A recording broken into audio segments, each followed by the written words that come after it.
Hi everyone, I'm Rincey and this is Rincey Reads. We're doing part two of books I've read in 2025 to your ranking list.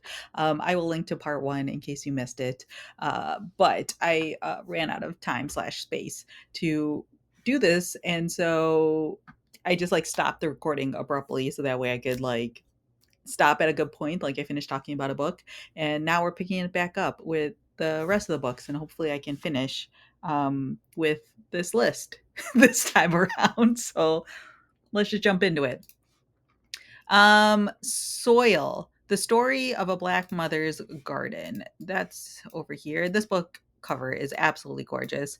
This is another nonfiction book, and it basically follows this woman who's like talking about like buying her own home and like creating like the garden of her dreams, as like also talking about it from the perspective of being a Black woman. This book had so much potential and it just lost me. I am gonna put this in the shrug emoji um tier list, because it's one of those books where I'm just like, it started off so strong and there were so many beautiful like passages and things like that, and then it kind of just like goes off on tangents that didn't really feel relevant to the overall uh, theme of the book and things like that. And so it just like lost me by the end. So I was kind of disappointed reading that one. But I do think that there are some essays in there that are like so strong that it's kind of worth getting from like the library to just read those first couple of essays. And maybe you'll like the rest of the book more than I did. Next up, I have The Rainfall Market. This is a book in translation. As it says on the cover, it's a bestseller in Korea and has been translated into English. And I kept getting like marketing emails about this book from the publisher. And I didn't get like a review copy or anything along those lines, but I was just like, oh, like books in translation, like I always want to pick those up and things like that. And it's kind of like following this recent trend of like East Asian, like specifically Japanese books, I feel like have been like this, where they're just kind of like these magical, cozy books that are getting really popular and then getting translated into English. And so this feels like one of those, but it did not work for me at all. Like this is the book where I'm like, yeah, I'm putting this one in the trash can. Like it feels like it should have been a children's book. Like it's just doesn't really work in my opinion. Or and there's also like some level of like cultural things that I think just don't translate super well. And yeah, I ended up just like I was reading it on my Kindle and I was just like next page, next page. Like I was just skimming the pages after a certain point because like it was not it. Like that was not it. So after like a series of like books that I was kind of like either met or disappointed by, I decided to pick up The Wedding People by Alison Esbach. This was on a lot of people's favorite books of 2024 list. So I was like, let me just check it out. And yeah, I really like this too. I didn't think I was going to. I was very pleasantly surprised by this book. You are following this woman who like goes to this like really nice hotel and basically plans to commit suicide there, and then she runs into like this bride who's basically getting married that same weekend at the hotel, and like all of her friends and family are at the hotel as well, and the bride basically says like, you can't do this because you're going to ruin my wedding. And they end up like becoming friendly and like their lives intertwine a little bit over the course of this weekend. It was fun. It's a little bit predictable, but it was enjoyable. And honestly, I'm going to put it in like, I'm debating between thumbs up and star, but like honestly it's kind of going in star for me, because I was just so pleasantly surprised by that. Another book I was pleasantly surprised by was I Hope This Finds You Well. This is a book that I hadn't heard a lot about, but I feel like someone on BookTube talked about it at some point, and it seemed interesting. But it seemed like a literary fiction, like office based story where basically you're following this woman who writes like really passive aggressive things in emails and like never sends them, and then like one day like the emails get sent and things like that, and she gets in trouble with like HR and stuff like that. And so I thought it was going to be kind of like this really snarky office commentary sort of book, but it's actually like a really heartfelt story about this the main character is like this Iranian 20 something woman who like ended up in this office job, but this job isn't like kind of where she really saw herself, and she isn't really sure what she wants to be doing with her life and all this stuff. She doesn't have any like real friends or anything really going on in her life and stuff like that, and so it's kind of like this really heartfelt story. Like I was very pleasantly surprised. Like I don't think everyone's going to enjoy this book because there are parts of this that are like pretty saccharine, but I actually really liked it. So I'm going to put it in the thumbs up category because it's not quite like a star book, but to me I'm like this was a very solid story. I was very much enjoyed that.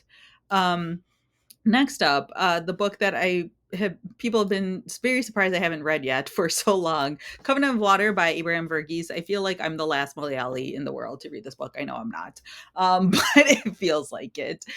So I finally took the time to read it. I think it took me almost the entire month of March to get through, if I'm remembering correctly. But overall, I really enjoyed this book. It's there's a reason why it has a lot of hype. It's another book where there's one specific point of view that I just did not care for. Obviously, all of the point of views end up becoming integral by the end. There was just like one part of the story where I was just like, I don't really care about this. And like the way it ties into the ending, I was just like, I don't know about this. The Irish guy, for anyone who's read the book. But otherwise, I love this book. I love reading about like my parents' home state in India, and like just so much of the stuff that's referenced in this book, like I know it so well, like it's a part of my DNA. So it was just like a really wonderful book in that sense, but also like I just think Abraham Verghese is a fantastic writer, and this is just a really well done book, and it totally deserves all the praise that it's been getting. So definitely a star worthy book in my opinion. Next up, I read Blackwood's Blue Sky by Ewan Ivy. This is an author where I had read her previous books, The Snow Child and um, To the Ends of the Earth or something along those lines. I forgot what the book name of her second book is. But I really enjoyed those books. And when I saw on my library's website that there was a new book out, I like immediately checked it out.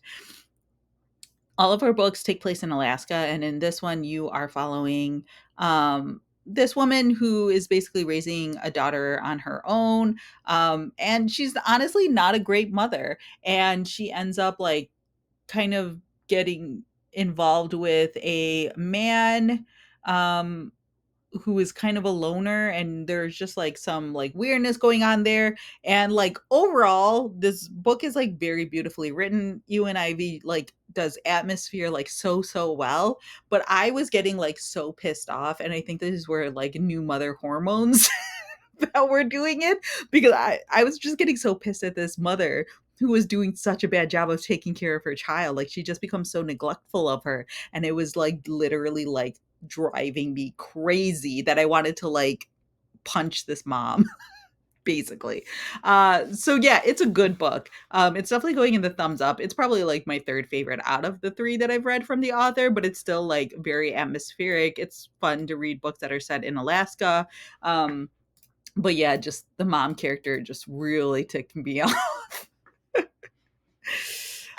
Next, I read Sunrise of the Reaping by Suzanne Collins, you know, the book of the year, or one of. Yeah, I absolutely love this. Like, this is a star rate, like, rating for me. I thoroughly enjoyed reading a book from Haymitch's perspective. I didn't like reread any of the books or like rewatch any of the movies. So like everything from my memory is relatively hazy in terms of like what happens in the original trilogy and things like that. But I think that this was really well done.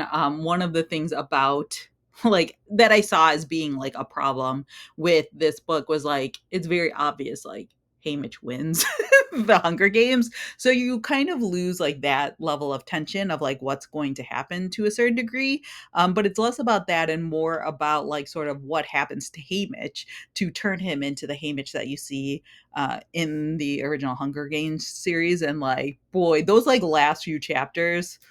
Woo, I mean, like all of this is pretty brutal, and I like forget how like brutal these books can feel in terms of like the games parts of it and things like that. But like those last few chapters, man, that was something. So after reading, like a completely devastating book, like a Hunger Games book, I decided to pick up a nice little modern romance book. And so I read Back After This by Linda Holmes. I've read every book that Linda Holmes has written. She does work for or used to work for NPR.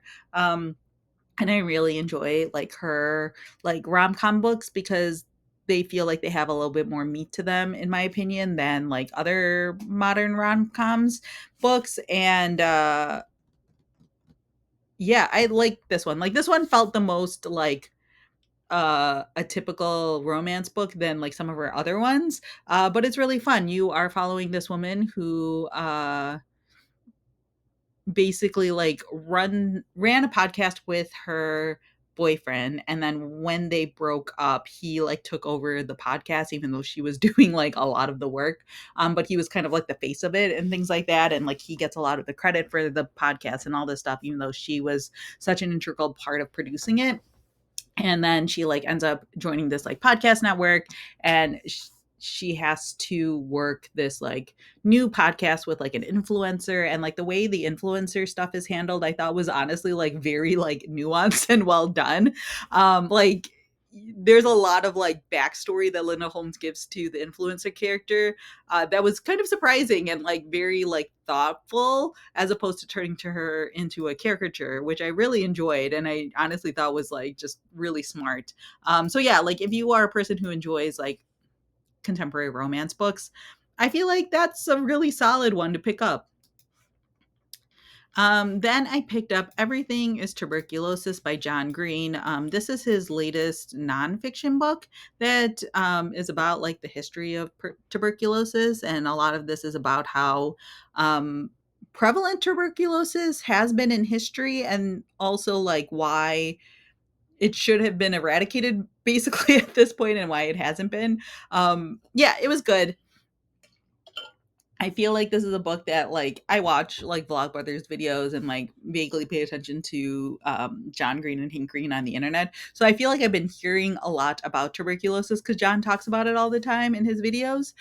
So like there was a lot of this book where I was just like, yeah, I've heard this before, I've read this before, but this is like a good collection about it, and like hopefully you know strides are made uh in terms of like tuberculosis and cures and things like that. It does a really great job of talking about the inequities in healthcare in general and specifically in dealing with tuberculosis and how like people in other countries such like especially like African countries and things like that are just like don't aren't given the access and care that they need and desire. And like if we were more equitable around the world, like tuberculosis probably wouldn't exist anymore.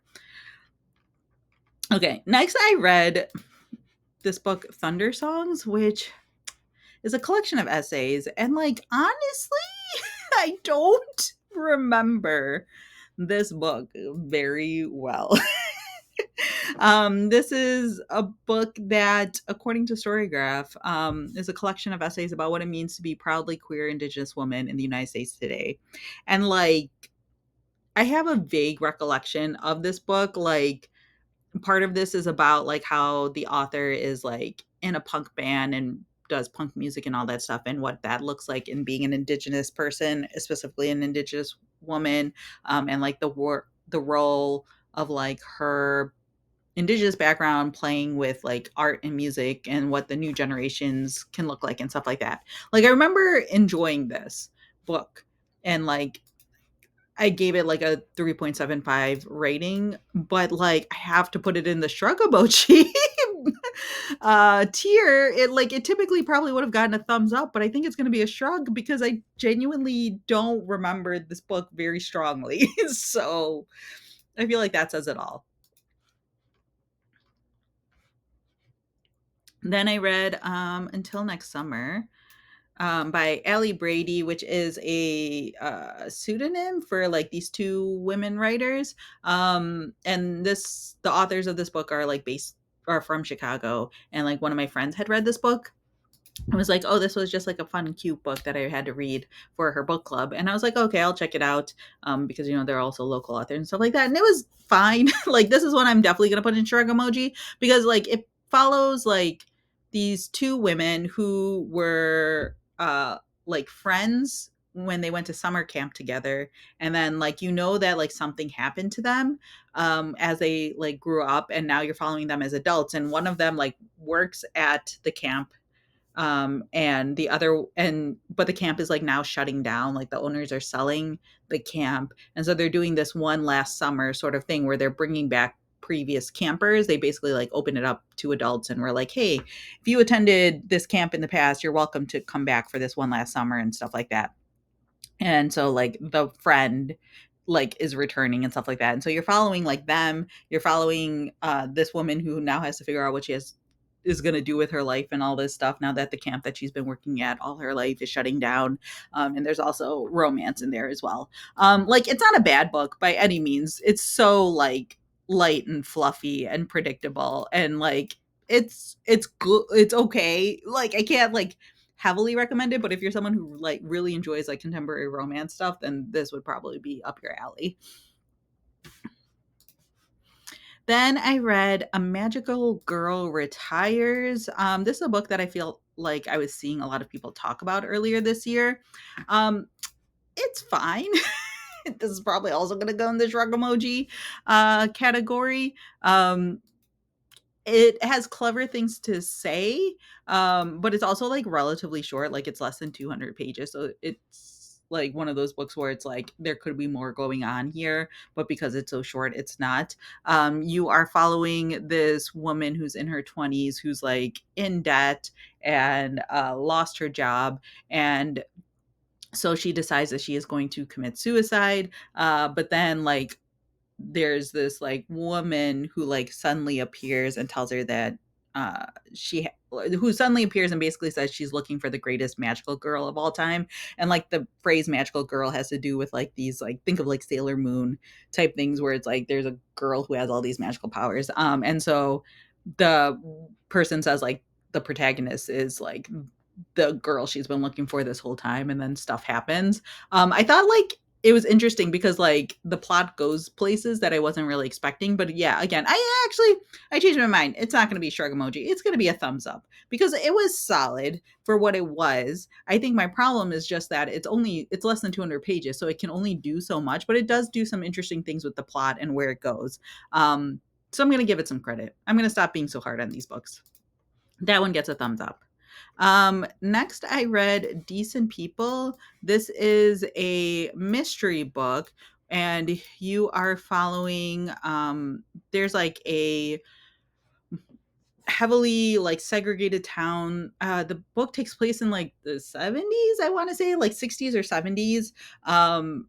And it's like this town that's still, it has to be 70s because it's like post segregation, but like the town itself is still segregated. And it's a town in the South where there are these three siblings who are like well off, black people, are found dead in their home. And so you are basically just trying to figure out like what exactly happened to them. I thought it was fine. Like, this would probably be a 3-star book. Like, I'll give it a thumbs up as well. Like, it was a mystery, so it's interesting. After a while it felt a little bit redundant with some of the things I was saying, but I overall enjoyed it in the end. um there's like a lot of like secrets amongst people in the town and things like that. And so like there's a lot of different perspectives of like different people who have different secrets in this town and all of these different things. So yeah, it wasn't bad. It wasn't great, but it wasn't bad. Next I read The Strange Case of Jane O by Karen Thompson Walker. I read The Age of Miracles whenever it first came out, and I love that book. And so I was very excited to see a new book out by Karen Thompson Walker. Um, and it was solid. Like, I think I don't know, there were like parts of it I really really enjoyed, and the writing was so well done, but there are other parts of it that I didn't really enjoy. Basically, there is this woman who's like found in a park who has no idea like what happened to her, like how she ended up there, and she also has a kid. And so the story is told from the perspective of like the psychiatrist who, um Jane, like the woman who was found in the park, she says she only wants to talk to him and things like that. And so the psychiatrist is kind of like recounting what happened, um and trying to figure out like what happened to Jane and like what's going on with her and stuff like that. It's really interesting. It's a little bit of magical realism, just as a heads up, which I should have expected having read Age of Miracles. So like I found the ending to be a little bit unsatisfactory, but it wasn't bad. Like I think the mystery in and of itself, and there's like lots of other sort of secrets and things like that in this one as well that come to light that keep the story relatively interesting. But yeah, in the end, I gave it like a 3-ish star rating. Not my favorite, not my least favorite. All right, 3 more books. Next up, Guide Me Home by Attica Locke. This is the follow up to Bluebird Bluebird, which I didn't like as much as Bluebird Bluebird. Like, I don't know if it's a me thing, because you can tell, like, based on how I'm talking about all these books recently, like I feel like they were all just fine. And this one also just kind of felt like that. I think I gave it a 3.5 star rating. Um,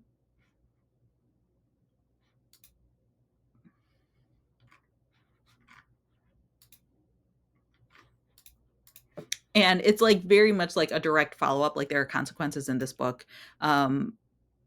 That are directly related to things that happen at the end of Bluebird Bluebird, so you definitely have to read them in order. I was getting really annoyed with the main character Darren in this book, and it definitely has a lot more to do about like his relationship to his mom as well as his like uh girlfriend person that she is with and things like that. Darren is very infuriating in this book. So yeah, while Bluebird Bluebird is like a star or fire for me, this one is just like a thumbs up. It's fine. I don't think it needed to exist. Like obviously the ending of the first book meant that like there needed to be some loose ends tied up, but like I didn't really feel it with that one.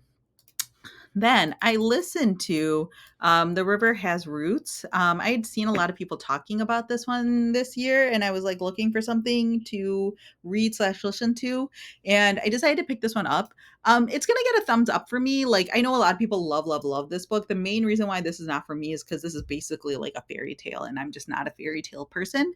Um, so I think that that's the main reason why this book didn't work for me. Um, but if you are a person who enjoys fairy tales or fairy tale-esque stories, you definitely need to check this one out. And then the final book that I have finished so far in 2025 is Yerba Buena by Nina LaCour. I've only read one other Nina LaCour book, and this is supposed to be like her first like adult novel. But I really like her writing style. And I'm gonna say like this one definitely still feels somewhat like a young adult book more than an adult book. But it was honestly like pretty beautiful. You're following these two different women, and like eventually their lives end up intertwining. I will say like heavy trigger warning on this one because there's some stuff that happens um to one of the characters very early on in the book that almost made me put the book down, but then it like works out in the end.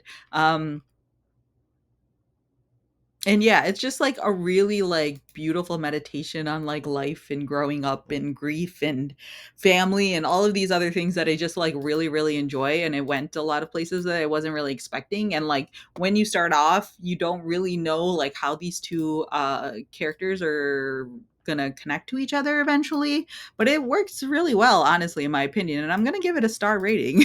Like I genuinely like that one a lot more than I thought I was going to. um so yeah, those are all of the books that I read in 2025. Let me know if you've read any of these books. Let me know what books you've been enjoying in 2025 because I'm really in a slump right now, and I would love to get some recommendations. I feel like every book I read has multiple perspectives, and I hate that. So, especially if you have recommendations for books that are not multiple perspective books, I would appreciate it. So, yeah, hopefully you enjoyed this. Maybe I'll be back again in the future. Maybe I won't be. No clue. We'll see. But hopefully you all are doing well. And yeah, it was great talking to you all. Bye.